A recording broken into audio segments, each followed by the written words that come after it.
Hello everyone, this is Dawn over at Plot Chronicles. I want to do a review of a book I read recently by one of my favorite authors, by Danielle Steele, and it's called Never Say Never. Anyway, I love her titles. And was it one of my favorite of hers? Probably not, but I'm going to tell you, and I always say this, one of the things I really like about Danielle Steele is her books are just so easy to read. They don't take long to read. Like, let's say you have a rainy afternoon.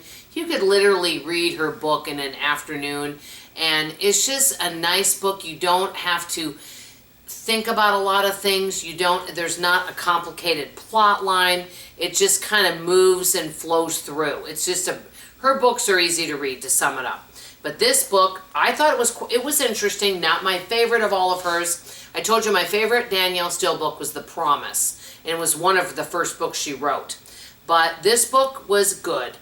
But it was about a woman named Kelly who's happily married, or thinks she's happily married. But her marriage, her and her husband both work a lot, okay? So they don't spend a lot of time together.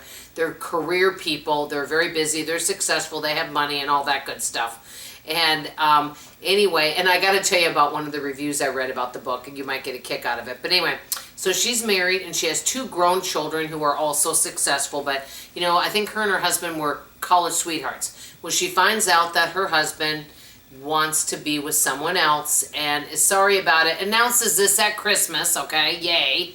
And anyway, obviously, it's kind of a shock. They announce it to the kids. The kids are really mad at the dad, okay? And so she's trying to get through it. And so she has an opportunity because they were all going to go as a family to go to France. And so she goes to France by herself because her kids have plans. And so she enjoys some time at France. Now, this book is supposedly set during the pandemic, okay? And that's not something, just to let you guys know, that's not something I'm supposed to really talk about a lot on YouTube or use certain terminology, but I'm just telling you about this book. It was set during that time. We all know everybody handled that differently, and certain countries handled it differently. Certain places were shut down, so that's what the book was about. So she's in France, and obviously during that time she can't travel, and so she takes some time off. Well, during that time also, and she had worked at this company for a long time, done a really good job, finds out that she's kind of laid off from that company. So here her life is, she lost her spouse to someone else, and then she loses her job. And so here she is in France, and so it's a story of that. Then she meets an actor, and then this is the funny thing I read somewhere else. They said, oh yes, poor rich girl gets to go stay in a beautiful chateau in France. Oh, poor her. And I thought, yeah, that would be nice, because I don't know if any of you have been to France. I have been to France, and I want to tell you, it is beautiful. The people are lovely. I love the way they dress. I'm all about the food, and the food is absolutely the best of any country that I've tasted. I would not mind living there just for the food. But anyway, it would be lovely to stay in a chateau in France. It would be really lovely. But she meets a famous Hollywood actor who's younger than her. Sum it up, they fall in love, and it's the story of that. Now the husband then wants her back, but she does not want to go back with him.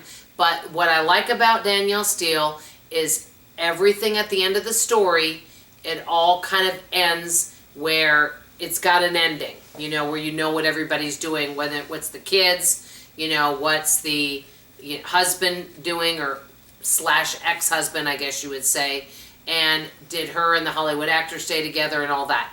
It's a nice little story.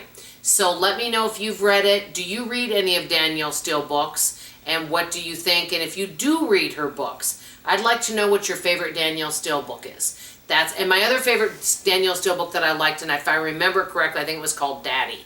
Anyway, let me know what you guys think. Love you, appreciate you, and hope to see you on tomorrow's video. Bye, everybody.